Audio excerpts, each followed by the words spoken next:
Did you ever see him, by the way, in person? I mean, Yes. so you did. What was like?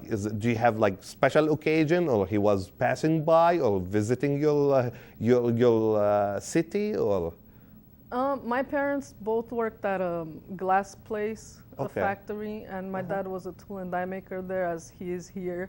Uh-huh. And he used to go and visit workers. So every time he went, schools took us there, and we had to go up to him and say And see like, him. recite a little poem and give him a rose or Oh, a wow. flower. Yeah. So Wow. I was actually born on the same month and day as he was. Wow. That's a big thing. Yeah, and he sent a letter to me when I was born, but I wish my mom had that, but Yeah. coming here, it kind of... Wow. Yeah. You share the same day. Okay, what do we see now? That is the tomb of Dracula. That's where he was buried, and it's kind of like tourist place where you can go in and actually see his tomb. Okay. Okay.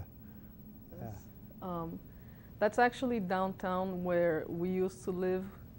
It's it was a beautiful place. I mean, the architecture there was all kind of like old, and everything was made out of bricks, and it's just a beautiful place to see. There's a lot of shop centers and malls, and I remember from there they used to have a hall of shame where they put they had people that were too lazy to go to work. They had their name and description there, or people that didn't want to pay child support, or thieves and criminals, and it was somewhere in the corner there. And do you think it's still the same? I mean, did it change, or you know, or it's still the same? Like, for example, you said like you left in '88, and then you went back in '92 or '93. Did you notice any changes, or it's still the same? When I went back, it wasn't too much of a difference. I mean, Okay. there was a lot more freedom, and there's a lot. I thought it was a little out of control, but Okay. I mean, going from a communist where you were monitored on what you watched and what you said, because saying the wrong thing threw you in jail or got you killed. So, I mean, it changed a lot. Okay. But Okay. some is good and some is, not so good. Yeah, that's good. So what do we see now? This is the inside of the presidential palace. As you see, everything that's in there, it's marble, and it's actually 24 karat gold. Wow. The president's wife's bathroom was just gold. Everything, the knobs and custom made, and their dogs, when they took over and they had the revolution, they had they found their dogs eating out of the golden bowls, and Wow. it was just sad to see, because a lot of people had nothing to eat and they were living a life of luxury. But Okay. Well, it's amazing. Yeah, Yeah. it is. that's a view of most of where I grew up. It's kind of it's a place where you can drive up or walk up, and And can if you just- don't mind me asking, what's the name of the town where you the grew name up? of the town was Turda. It's part of the bigger. I guess they have not a state, but the city that was mostly in charge was a different name, which Okay. was Cluj. So Okay, okay, that's Yeah. good. That is good. And who do we see now? as Jack calls them, my little midgets. That's my 3 kids and my husband. Ah, okay. That's Yeah. very nice. Very nice to see them there. Yeah, Thank you. yeah. Well, okay. With that, we see also, a Time magazine cover, and I know who she is. She's very famous Romanian gymnast, right? Yep. Nadia Comaneci, right? Did I Yes. pronounce her name? Comaneci. Comaneci? Yeah, okay. Did you ever have a chance to see her in person? Or I mean, I assume she's like considered as a hero there, right? I mean, so tell us something about her. Did you ever read about her? Did you ever, you guys talk about her? I mean, Oh yeah, she was a big star, and she was, when she became more famous, she was more, they were afraid of her leaving the country, so she had a lot of guards by the president, didn't let people get too close to her or get to know her, so she was kind of isolated from the rest of the people. Wow, wow. But wow. I know she lives in Ohio or Oklahoma now, and her and her husband run a gym for gymnasts, so yeah. Well, I remember watching her on TV, and I remember like thinking, it's like, wow, how can she do all that stuff? I don't think I ever seen a gymnast like her, really. I mean, it's like amazing gymnast anyway. Well, okay, Fabiola, let's talk a little bit about different subject now. Okay. Now, you moved to United States in 1988, you are saying, and simply you moved to New York, you spent 10 years there, and then you moved to Muscatine, Iowa. Since you moved to Muscatine, Iowa, how did you decide, first of all, to come to Muscatine from New York, leaving New York and coming to Muscatine? How did you make that decision? My goodness. It's a long story and a funny story, but I came to visit and I ended up staying here for a little while, and I met my husband here and kind of took him back to New York, but he didn't like the craziness of a big city, so we stayed there for a while and then got married and moved back to Muscatine. Well, glad to have you here. Thank you. To have you here. Yeah, I like it here. A big change, but it's okay. But it's nice. It's a nice community. Yes. Now, what do you do at MCC?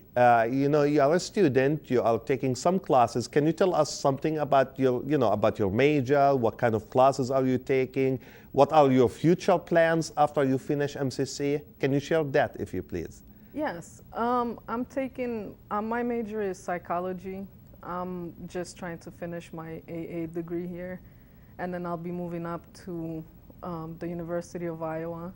It's something I always wanted to do, and I love working with people and helping whoever I can. So I think if I can work in a field where I know I can help and enjoy it at the same time, that's what I want to do. That's good. So finishing MCC and then moving to Iowa to continue your Yes. bachelor degree. Then, any idea? Are you planning to work in social work area or? I love to work with kids, so I think I'm gonna start as a counselor, and then I want to get a little bit further in that career and just kind of see where it takes me from there. And I'm sure, knowing you from my classes, since you are taking some of my classes also, I know that you will have definitely a great future and a very successful one. That's definitely true about you. What do you do for fun? I know you have kids, you have a husband, you have school, classes to study. It's tough sometimes to find free time, but can you tell us something about what you do if you have free time, what do you do for fun? For fun, I usually take my kids and their friends and just do something. Right now I'm working with two of my daughter's friends on different things, and we're doing some fun activities at my house, and just my free time is kid time. So Good. I'm always, they're in different activities, so it's sometimes it's hard to balance things out, but I like to go for walks and spend a lot of time with family and friends, and kind of there right now. So which is nice. Yeah, it is nice. Okay. Yeah. How do you rate your experience here at MCC? I mean, in terms of classes, in terms of teachers, administration, offices. I mean, you can say whatever you want to say. I think everybody's friendly here and very nice, and there's always everybody goes the extra mile to help someone out, and I really like the tutoring services you guys have here, and I mean, I think it's a great college to go to. Thank you. Glad to hear that from you. Thank you. Glad to hear that from you. Fabiola, I would like to ask you now, if you can, if you can tell us something in native language, maybe one or two sentences in Romanian, and then, you know, if you translate that into English, I would really appreciate that. Okay, I can do that. Mulțumesc pentru că mi-aveți aici. It just means thank you for having me on your show.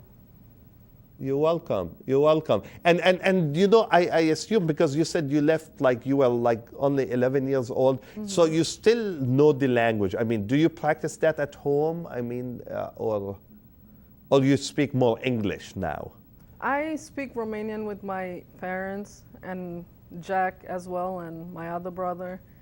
And I also speak Spanish, so Oh, wow. yeah. So it's, So you speak more than 2-3 languages, right? Yeah. Wow, that's really good. We tried teaching our kids to speak those languages, but it's, you know, here It's tough sometimes. Yeah. Yeah. So yeah. Okay. Well, I would like to give you 1 minute, and this is your free minute. You can say whatever you want to say. You can talk to your family, talk to whoever you want to talk to. So that's your free minute. So say whatever you want to say. Okay. Well, I'm just, you know, I'm thankful for my parents taking, you know, the risk to coming here. They definitely left a lot back, family and everything else they had, to just, you know, give us a better life. And, you know, I just embrace every opportunity that comes to me, and I learned a lot from seeing my parents struggle while being in a, you know, it felt like a whole new world. So I'm just thankful that I had two parents to guide us, and, you know, most of all, God, that He was always there for us. That's very nice. And you know what, Fabiola, it is really a pleasure for me to have you on my show today. I mean, thanks for sharing all the information with us and with our viewers, and also thanks for even, you know, taking us back to those days when people really suffer in their own countries because, for example, of a very strict, bad, or whatever you want to call, leader. I mean, that made their people suffer like that. So I know it's not easy to talk about that, but thanks again, and thanks a million again for sharing your experience and this information with me and with our viewers. As I always say, you know, as you know, as you sit with our international students and our students who came from other cultures and other countries, you know, you learn a lot from them. When they share their stories with you and with us, really, they mean everything they say, because each statement that they say means something and represents something in their life. At the end, I would like to say, if you have any question and or comments, or even an idea for the show, please contact me at 563-288-6064, or you can email me at jdebate@eicc.edu. Till next time, Muscatine, bye-bye.